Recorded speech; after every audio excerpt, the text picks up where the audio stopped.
Topic এবং interesting একটা topic.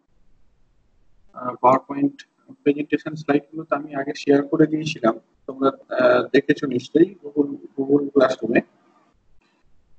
তো এই লটার পথে যাওয়ার আগে কিছু ইন্ট্রোডাক্টরি জিনিস আমরা ডিসকাস করে নেব। এখানে খুব ফ্রিকোয়েন্ট একটা টার্ম ইউজ করা হবে, যেটা এই হিট রিজার্ভার বা হিট বাথ বা হিট সোর্স বা হিট সিঙ্ক এরকম নামে বলা হয় আর কি।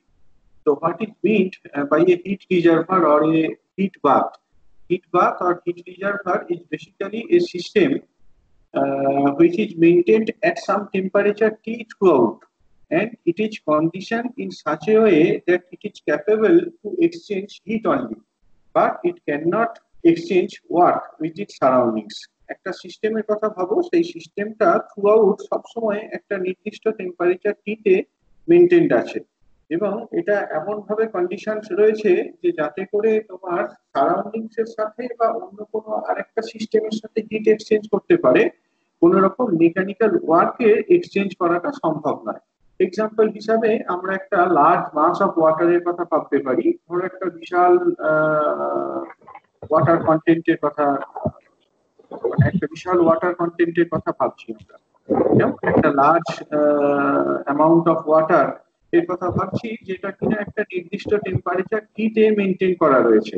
যেহেতু ওয়াটার বডিটা হিউজ, একটা লার্জ ওয়াটার বডি নিয়েছি, কাজে এখান থেকে কিছু পরিমাণ হিট এক্সট্রাক্ট করি বা এখানে কিছু পরিমাণ হিট রিলিজ করে দিই, এর টেম্পারেচারটা will remain constant. Temperature of the mass of water will remain constant throughout at some temperature T, আর এর যে ভলিউমটা, সেই ভলিউমটা প্র্যাকটিক্যালি কনস্ট্যান্ট। যেহেতু ভলিউমটা প্র্যাকটিক্যালি কনস্ট্যান্ট, বুঝতে পারছো যে এখানে কোনো রকম মেকানিক্যাল ওয়ার্ক পারফর্ম হচ্ছে না, PdV equals to 0. So that defines a heat reservoir or a heat bath. একটা সিস্টেম যদি থ্রু আউট একটা নির্দিষ্ট টেম্পারেচারে মেনটেন থাকে, অর্থাৎ এখানে আমি কিছু পরিমাণ হিট যোগ করলাম বা এখান থেকে কিছু পরিমাণ হিট তুলে নিলাম, এক্সট্রাক্ট করে নিলাম, তার টেম্পারেচারটা একই রকম থাকবে। It is capable of exchanging heat with the surroundings, but it is incapable of doing any mechanical work. It is incapable of exchanging mechanical work with the surroundings. ওকে, এটাই ফার্দার ডিসকাস করা রয়েছে। এটা তাহলে বেসিক্যালি আমরা একটা effectively infinite pool of thermal এনার্জির কথা ভাবতে পারি। We can think a heat reservoir as an infinite pool of thermal energy at some constant temperature.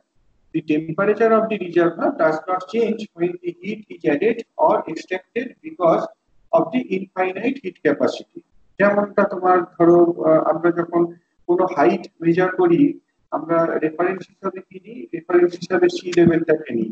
অর্থাৎ এই সি এর মধ্যে যদি কিছু পরিমাণ জল ঢেলে দেওয়া হয় বা সি থেকে কিছু পরিমাণ জল নিয়ে নেওয়া হয়, তাতে করে তার হাইটটার কোনো রকম চেঞ্জ হয় না, সেটা একটা রেফারেন্স হিসাবে নেওয়া হয়।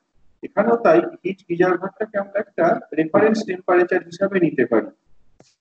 এখানে কিছু পরিমাণ হিট যোগ করো বা এখান থেকে কিছু পরিমাণ হিট নিয়ে নাও, তাতে করে এর টেম্পারেচারের কোনো রকম চেঞ্জ হবে না। সেই জন্য এই কথাটা বলা হলো, it is an effectively an infinite pool of thermal energy at a given constant temperature.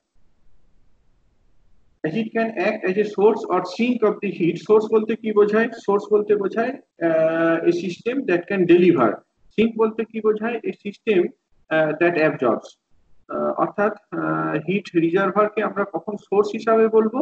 যদি দেখি যে এই হিট রিজার্ভার থেকে কিছু পরিমাণ হিট কোন একটা সিস্টেম আন্ডার স্টাডি সেখানে ট্রান্সফার হচ্ছে, কোন একটা সিস্টেম আন্ডার স্টাডি এইটা যদি কোন একটা হিট রিজার্ভার থেকে হিট অ্যাবজর্ব করে, তাহলে সেক্ষেত্রে হিট রিজার্ভারটাকে আমরা হিট সোর্স বলবো। ওকে, অন দি আদার হ্যান্ড, যদি এই সিস্টেমটা, যে সিস্টেমটাকে আমরা স্টাডি করছি, সেই সিস্টেমটা কোনো একটা হিট রিজার্ভারে কিছু পরিমাণ হিট রিলিজ করে দেয়, তাহলে সেই হিট রিজার্ভারটাকে আমরা হিট সিঙ্ক বলবো। ওকে, তো এটাই আর কি। তাহলে হিট রিজার্ভার বা হিট বাথ এইগুলোকে আমরা হিট সোর্স বা হিট সিঙ্ক এরকম ভাবে বলতে পারি। ক্লিয়ার হয়েছে এটা নিশ্চয়ই কামটা? এবার আমরা একটা হিট ইঞ্জিনের কথা ভাবছি। হ্যাঁ, what is an heat engine? Heat engine বলতে কি বোঝায়? Heat engine basically a device that converts the heat into mechanical work. একটা ডিভাইস যদি হিটকে মেকানিক্যাল ওয়ার্কে কনভার্ট করে তাহলে সেই ডিভাইসটাকে আমরা হিট ইঞ্জিন বলে থাকি। এইখানে এই হিট ইঞ্জিনটাকে আমরা স্কিমেটিক্যালি কিভাবে দেখাই সেটা খেয়াল করো ভালো করে। সেকেন্ড ল অফ থার্মোডাইনামিক্স যখন পড়ব এখানে বিভিন্ন জায়গাতে এই হিট ইঞ্জিন এইটাকে স্কিমেটিক্যালি আমাদের রিপ্রেজেন্ট করতে হবে, বা একটা রেফ্রিজারেটর সেইটাকে স্কিমেটিক্যালি রিপ্রেজেন্ট করতে হবে। এখানে স্কিমেটিক রিপ্রেজেন্টেশনটা কিভাবে করা হয় একটু দেখো। we are schematically representing a heat engine.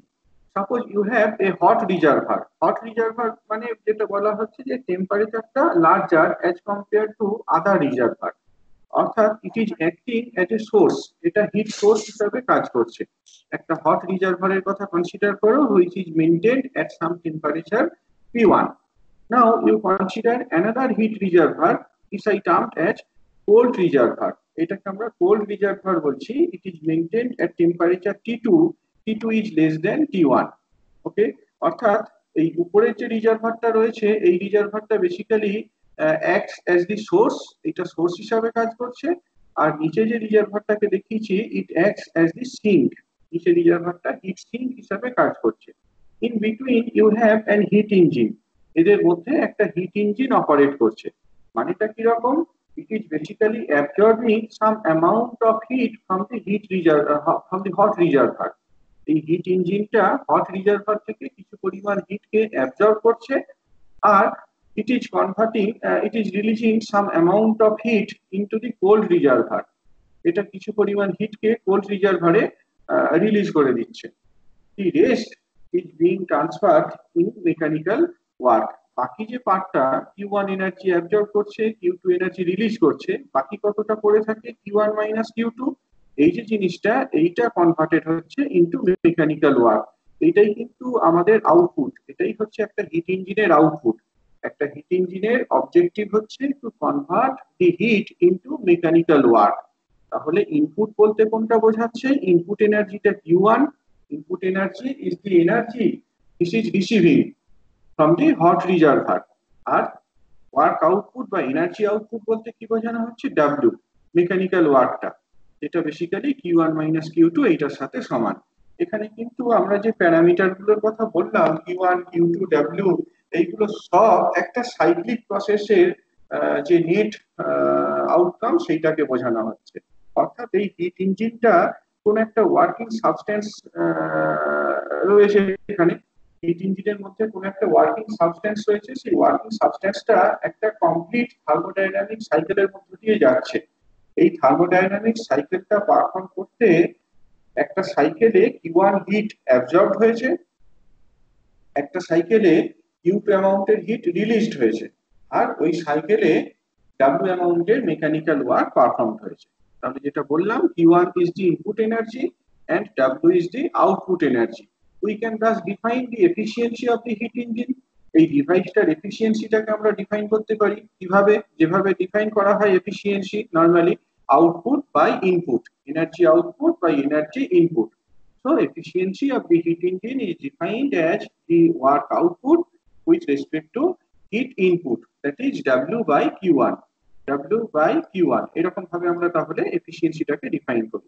W টাকে রিপ্লেস করে দাও বাই Q1 minus Q2, এটাকে ইভ্যালুয়েট করো to represent the efficiency of a heat engine by this formula. হ্যাঁ, তাহলে একটা হিট ইঞ্জিনের efficiency is given by this formula, এটা equals to 1 minus Q2 by Q1। এটা এফিসিয়েন্সি বোঝায় একটা হিট ইঞ্জিনে। এখন এইটা কি সম্ভব যে আমরা এমন একটা হিট ইঞ্জিন ডিজাইন করতে পারলাম that is efficiency equal to 1, 100% efficiency কি পাওয়া সম্ভব? আগের স্লাইডে আমরা যেটা দেখে এলাম এটা equals to 1 minus Q2 by Q1। তাহলে এটাটাকে যদি 1 হতে হয় বুঝতে পারছো যে Q2 টাকে 0 হতে হবে। তো এইটা কি সম্ভব? Q2 টা 0 হওয়ার অর্থ কি? যে সিস্টেমটা, হিট ইঞ্জিনটা হট রিজার্ভার থেকে যে পরিমাণ হিট অ্যাবজর্ব করছে, হট রিজার্ভার থেকে যে পরিমাণ হিট অ্যাবজর্ব করছে এন্টায়ারলি সেই জিনিসটাকে ওয়ার্কে কনভার্ট করে দিচ্ছে। এইটা কি সম্ভব? W ইকুয়ালস টু Q1 আর Q2 ইকুয়ালস টু 0। কোল্ড রিজার্ভারে কোনো এনার্জি, কোনো হিট রিলিজ করছে না, হট রিজার্ভার থেকে যে এনার্জিটা অ্যাবজর্ব করেছে এন্টায়ারলি সেটাই মেকানিক্যাল ওয়ার্কে কনভার্ট করেছে। Can you think of such a heat engine?